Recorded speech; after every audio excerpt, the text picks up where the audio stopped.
Hello friends, आज हम तद्भव और तत्सम पढ़ेंगे और इसकी डेफिनीशन जानेंगे और इसके अगले क्लास में हम इसके कैसे पहचानते हैं तद्भव और तत्सम और उसके बाद में कुछ एग्जाम्पल्स लेंगे।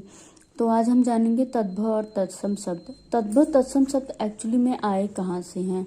तो जब हम शब्द पढ़ते हैं और शब्दों का विभाजन पढ़ते हैं तो उसमें उत्पत्ति, व्युत्पत्ति या उद्गम या उद्भव, ये सभी शब्द एक दूसरे के पर्यायवाची हैं।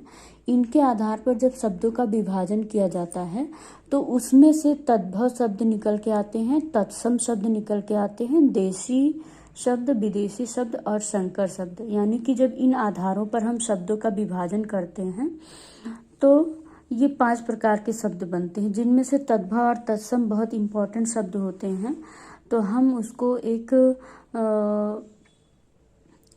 टॉपिक के रूप में अलग से पढ़ते हैं तद्भव और तत्सम को। तो आज हम यहाँ पे तद्भव और तत्सम के बारे में पढ़ेंगे, उसकी डेफिनेशंस के बारे में पढ़ेंगे और थोड़े से एग्जाम्पल्स के बारे में पढ़ेंगे। तो तद्भव शब्द ऐसे शब्द होते हैं, तद्भव और तत्सम। तो तत्सम शब्द जो होते हैं वो संस्कृत के समान शब्द होते हैं। तत् मतलब होता है सम और तत् मतलब होता है उसके, सम मतलब होता है समान। यानी कि संस्कृत के समान जो शब्द होते हैं उनको हम तत्सम शब्द कहते हैं। और इनकी जो डेफिनेशन होती है वो इस प्रकार से है कुछ, कि वे शब्द जो संस्कृत के समान होते हैं और जो कहते हो यानी संस्कृत की तरह ही हिंदी में प्रयोग किए जाते हैं, उन्हें तत्सम शब्द कहते हैं। और इसका एग्जाम्पल है अग्नि, आम्र और आम्रचूर्ण।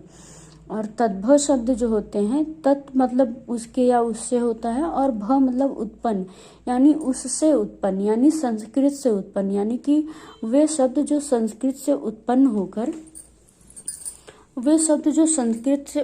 होकर पाली, प्राकृत और अपभ्रंश से होते हुए हिंदी में प्रयोग किए जाते हैं, वो तद्भव कहलाते हैं। और तद्भव शब्द जो है उनके एग्जाम्पल जो है आग, आम, आमचूर, ये सारे शब्द जो हैं वो तद्भव के हैं।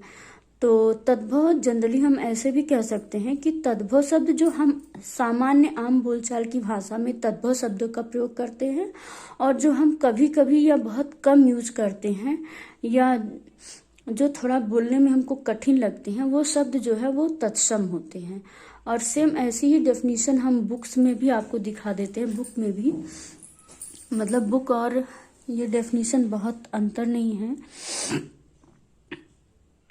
तो ये है तद्भव, तत् प्लस भव से मिलकर बना होता है, जिसका अर्थ होता है विकसित या उससे उत्पन्न। यानी वे शब्द जो संस्कृत के उत्पन्न या विकसित हुए हैं तद्भव कहलाते हैं।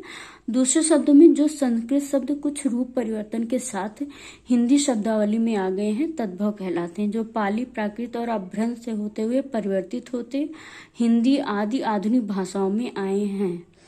ठीक है, मतलब मिला जुला के वही शब्द कहा गया है। और तत् मतलब भी है कि तत् मतलब तत्सम जो है तत् प्लस सम से मिलकर बना होता है, जिसका अर्थ है उसके समान। यानी संस्कृत भाषा से जो शब्द संस्कृत भाषा से हिंदी में आए हैं और जो कहते हैं प्रयुक्त हुए हैं।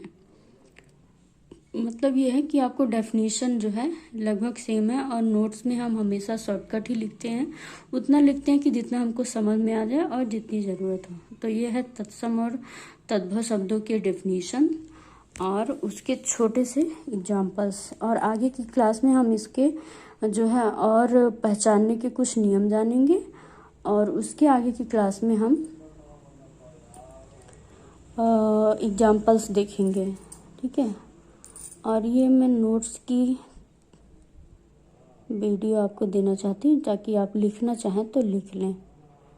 सो तब तक रिवाइज करिए, फिर मिलते हैं नेक्स्ट वीडियो में। तब तक के लिए take care, bye bye, keep revising.